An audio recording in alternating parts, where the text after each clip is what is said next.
क्या देहरादून में स्नोफॉल हो रही है? हाँ, बहुत ब्यूटीफुल लग रहा है, बिल्कुल वैसा जैसे पहला पहला प्यार। शिप्रा के इन वर्ड्स ने मेरी मेमोरीज़ की सारी खिड़कियाँ खोल दी और पहले प्यार की वो ठंडी हवा मेरे गालों से वापस टकरा गई।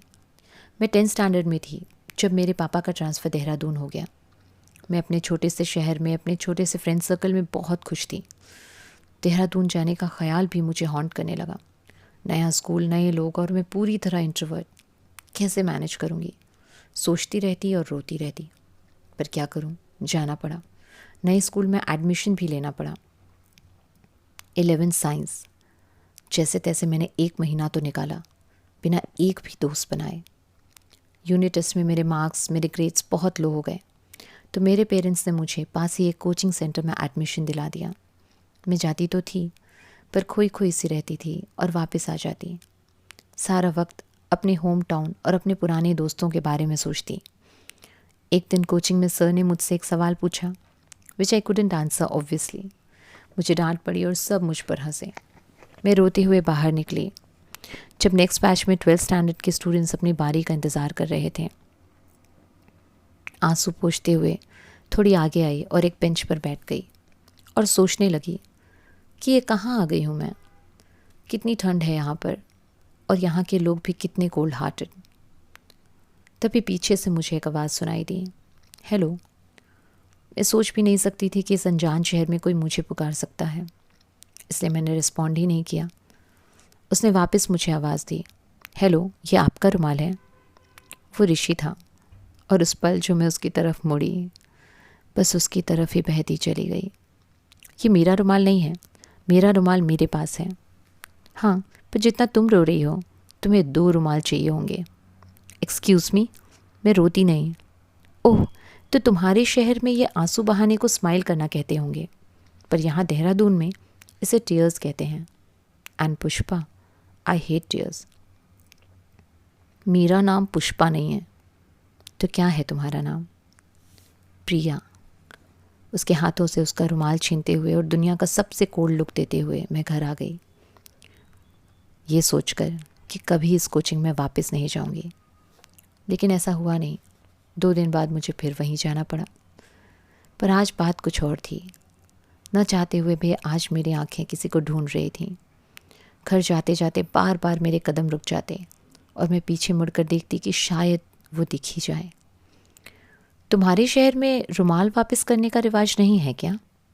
And that voice. मैं हंसती। एक अजीब सा सुकून मिला मेरे दिल को। नहीं, बिल्कुल नहीं, हम रुमाल वापस नहीं करते, स्पेशली देहरादून वालों को।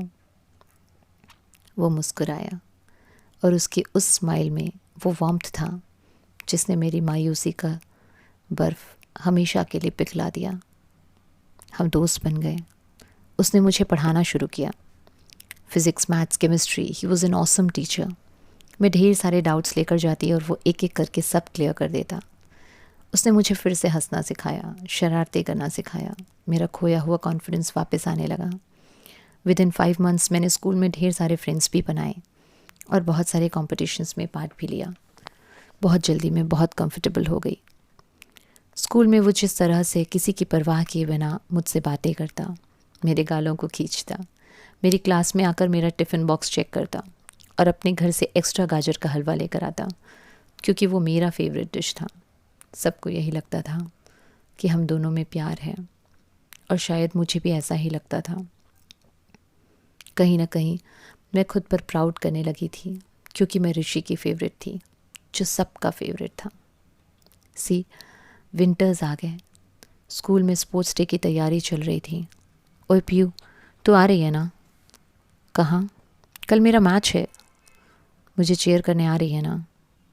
नहीं, मैं नहीं आ पाऊँगी, कल मुझे कुछ काम है। मेरे मैथ से इम्पोर्टेंट ऐसा क्या काम हो सकता है? एक्चुअली कल मुझे मेरे पेरेंट्स के साथ कहीं जाना है।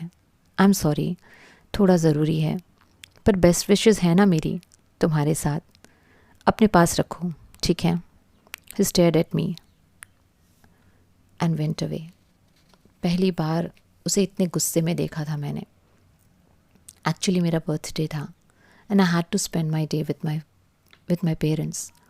बट समहाउ मैंने मैनेज किया, बिकॉज मुझे भी तो अपने बेस्ट फ्रेंड को चीयर करना था, उसे जीतते हुए देखना था, उसके चेहरे पे वो बिगेस्ट स्माइल देखनी थी जो जाने अनजाने उसने मुझे गिफ्ट कर दी थी. फुटबॉल मैच से पहले उसकी नज़रें मुझे ढूंढ रही थीं. हाँ, मैंने सब नोटिस किया. और जैसे ही उसने मुझे देखा, दौड़ कर मेरे पास आया.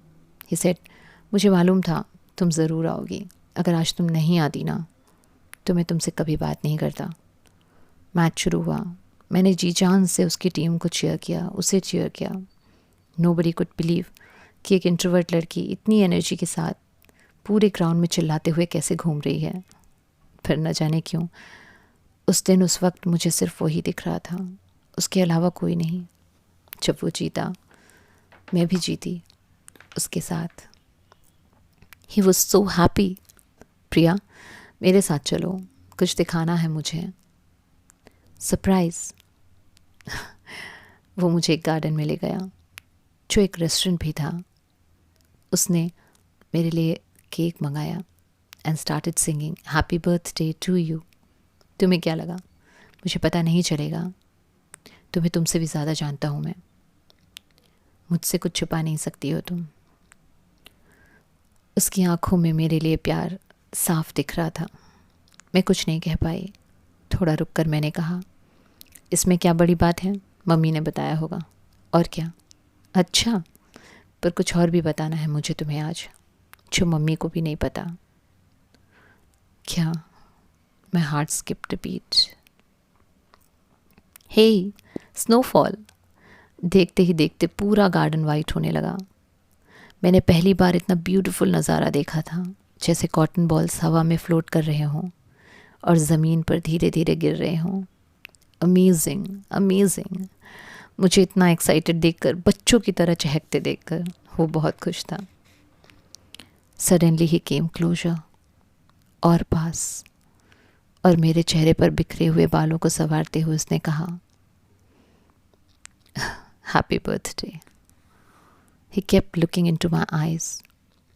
मेरी बढ़ती हुई धड़कनें शायद उसे भी सुनाई दे रही थीं. ऋषि, तुम कुछ कहने वाले थे ना, बोलो ना. यही कि कल से मैं तुम्हें नहीं मिलूँगा. 1 महीने में मेरे बोर्ड एग्ज़ाम्स हैं. कल से स्टडी लीव शुरू हो रही है. फेयरवेल के लिए भी नहीं आ रहा मैं. तुम्हें अपना ख्याल खुद रखना होगा. रखोगी ना? उसके ये वर्ड्स तीर की तरह चुभे मुझे. मैंने तो कुछ और ही सोचा था.